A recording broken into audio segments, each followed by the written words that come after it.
Good morning, good morning, good morning. And y'all, this is the first Stella Girl Merchandise Monday, where all of the information is all about you. We have our vendors come in, we have our business owners come in, our organizations come in. If you have an event, you got something you want to talk about regarding you and your business, listen, this is the place to be. Today we have one of my favorite people in the world, Mr. Rico Webster from I say it wrong every time. Mm-hmm. I say it wrong every time. It's your turn. I'm not going to say nothing else. It's okay. Rico Webster from Top Designer Landscaping and Snow Plowing. I always want to say transformation. I know. I don't know what it is a transformation, though. It do, because I remember, how you transformed my yard. Yes, ma'am. Yep. So we're going to jump in here today, and we're going to talk about Rico has a service. So with Merchandise Mondays, as I said, it is about services, about merchandise products, all these different things that are available for you to shine and talk about what it is that you do in the community. You do not have to live in Cleveland, Ohio to be on the show. We can do a Zoom with you. We can do whatever is necessary for you to get on the show and be a part of Merchandise Mondays. So a little bit about Rico, I saw you a couple of weeks ago about this new talk show, this podcast you're going to have. So what was that all about? So me and my brother, Brandon Gates, we've been knowing each other for a very, very long time, to where, you got that one person that's your brother, your friend, but he's your brother. So that's where we are now. But he's in charge of Pull Up Expo. That's his podcast, along with other people that he partnered with as well. So me and him decided to partner up, and we're going to do barbershop talk.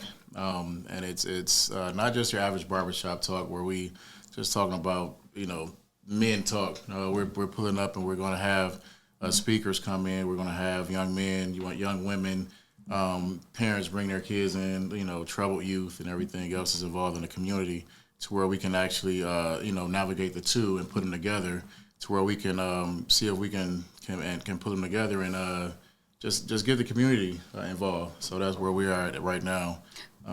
So will that be like, would y'all do other things? When they have events like just like a regular large, like an expo type thing, would y'all be involved in things like that? Oh yeah, we'll definitely be involved in more expo, community outreach.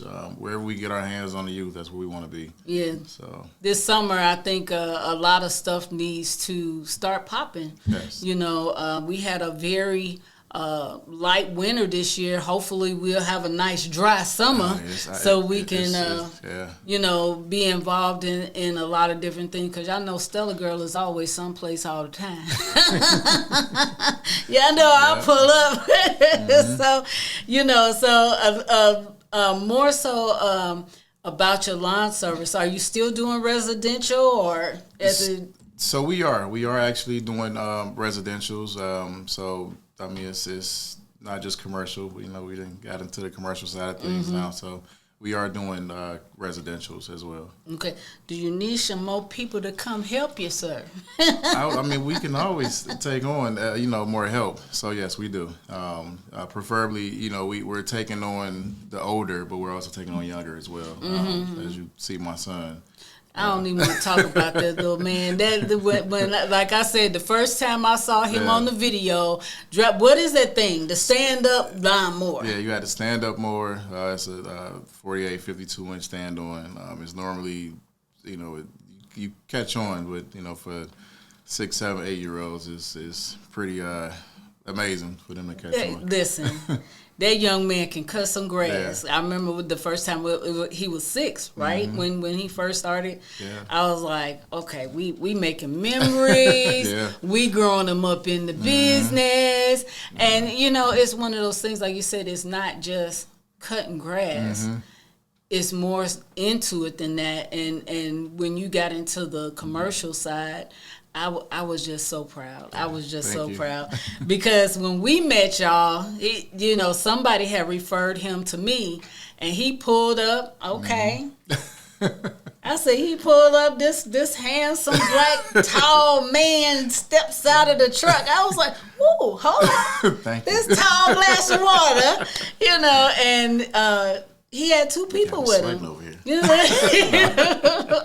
And he had just two crew members, and then they gave me my quote, and everything. But he had me scared because I had an event, and he kept calling me. I got you. I said, but it's in the morning. He's like, it don't matter. I got you. And he came and he got my yard together, y'all. Listen, when I tell you it was so beautiful, I didn't understand the technique. He was looking at it as, let's do this so it's fresh. It don't have time to grow, get a dandelion. We want it fresh. And it was just like a fresh haircut. So it looked really good. It was awesome, and we've grown as our friendship. Right. Oh my gosh, it's been 12, yeah.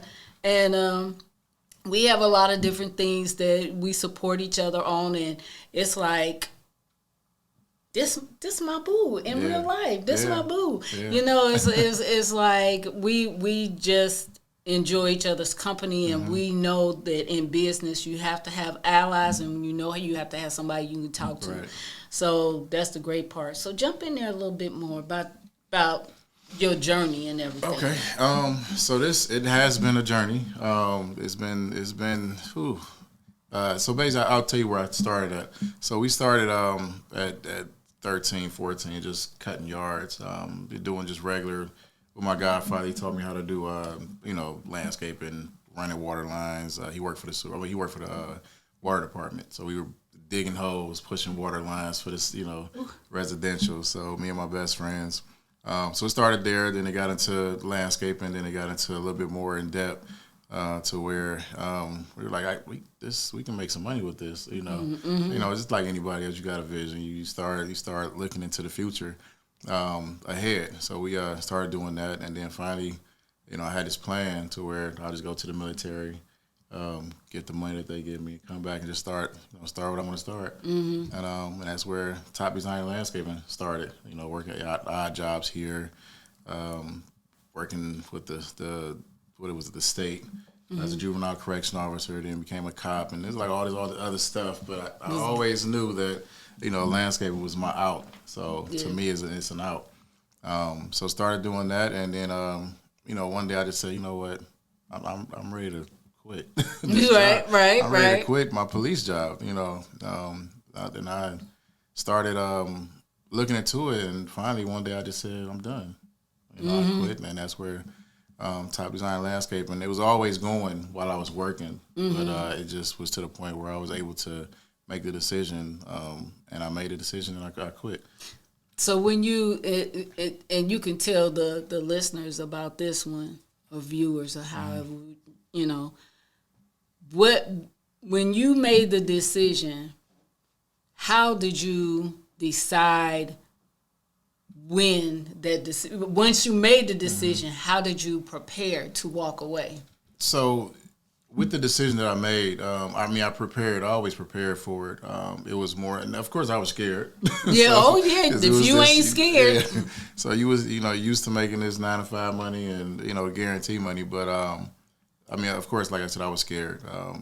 But I had faith. And it was more so once I started looking into the contracts, the bidding portions, trying to get city work and all this other stuff.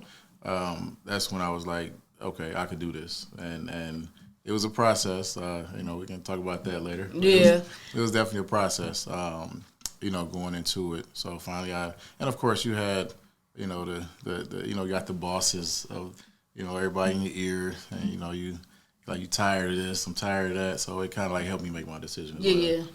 So the when you say the process, that's just like you know what all I've gone through in some of the processes, but when you make that decision and you decided to walk away and you walked away, then was there any regret?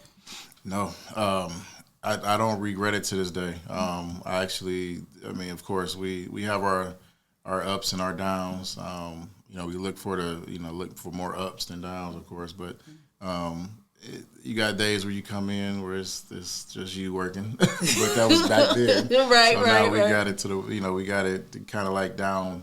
Each year you learn something different, what to do the following year, in our season. So, but I don't regret it. I don't regret it at all. I actually look forward to, the summer months where we, Out, yeah, we're out. So yeah. Well, hopefully I can. It'll be that way. I'll be able to say, "Excuse me, over here."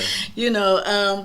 But as you went a little bit further, when did the barbershop come into play?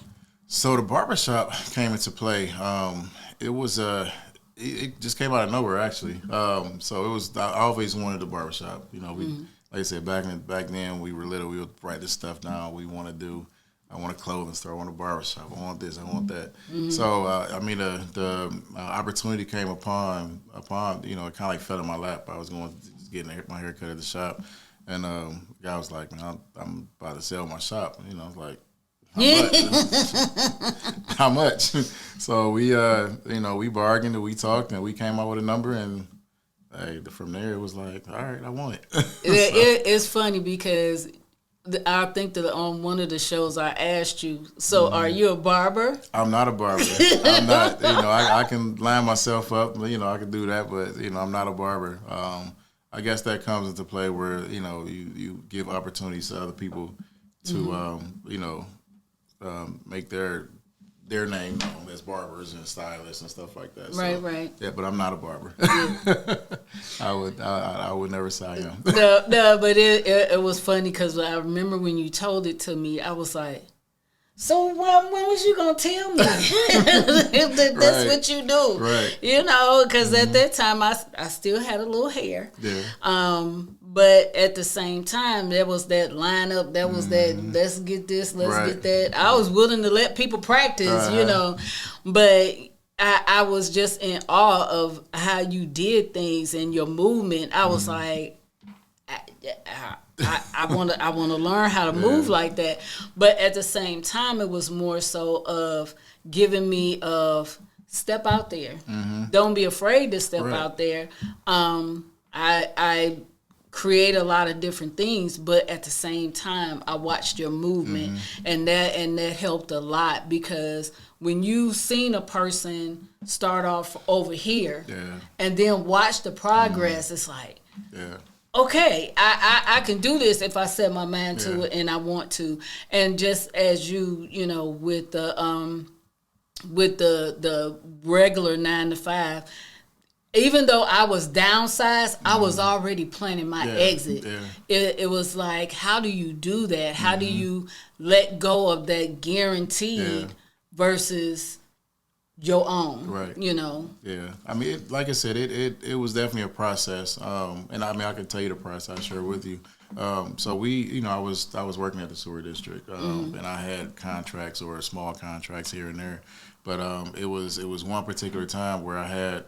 I bid on the landscaping contract for RTA, and I ended up being the best bidder, lowest bidder, but I ended up not getting it because I missed out on one piece of paperwork, and it was $300,000 contract. Right. And I learned from that mistake, and it kind of like just catapulted, from there.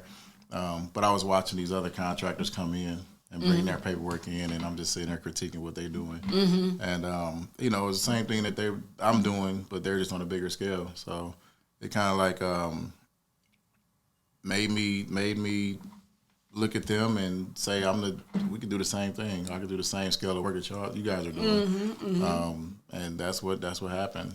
Critique them and implemented it into my business and where I'm at Rest now. is history. Yeah. And that's the great part about it is when you can see it. You know, you see how you can do it, and it's an easier way to do it. Yeah. So, how do people reach out to you for residential or commercial? What do they need to do? So you could follow us on Top Designer Landscaping on Instagram or on Facebook, or you can call us at 216-990-4029. Ask for Rico, of course, or you can email me topdesignerlandscaping@gmail.com. Do you have a working website or a website? Is topdesignerlandscaping.org. So yeah, we do have one. Okay. All righty then. Well, I mean, as always, I love when you come out and show out for the So Girl. Thank you. And, I appreciate you so very much. Always. And, we got a lot of work to do ourselves. We do. And I'm in, whatever it is I'm in. And, please invite Stella Girls always someplace all the time because we're going to show up, show out. And this is always going to be produced and worked by KZ TV Radio Network, and we are in the house. Right. We're going to do what we need to do. But right now, I want to give a few announcements out. In coming future, we're going to have my girl, Natika Polk, is going to be in the house with Curve Vault. We also have another young lady that I met, and I forgot her name just that daggone quick, and that I think is Rough Ends. I don't think that's her. We got D Flawless is going to be in the house. We're also going to have a few other vendors that I'll be naming down the road. Also, Miss Deborah Campbell, the hostess. I can't even talk today. What is the hostess with the mostest? Okay. I just love all the little all the things that she's doing right now. She's out in the public and she's giving vendors with apparel and accessories a lot of different avenues to put their things out there. I look forward to having her on my show as well. We're going to have a lot of new stuff coming up, a whole lot of new shows coming up, and I'm just very excited about where Stella Girl is on her way to. Stella Girl Radio podcast it'll be off the chart, y'all. I'm just saying. I'm just saying, because we going to make it work. We going to make it work. Well, y'all, I thank y'all so very much, but the show will be aired every Monday night at 8 p.m. If you need to schedule your time to be on the show, please call 216-400-0218, or you can email me at stellagirlenterprise@gmail.com. Of course, on Stella Girl 61 on IG and Stella Lewis on Facebook. Y'all, thank y'all so very much, and y'all have a great day.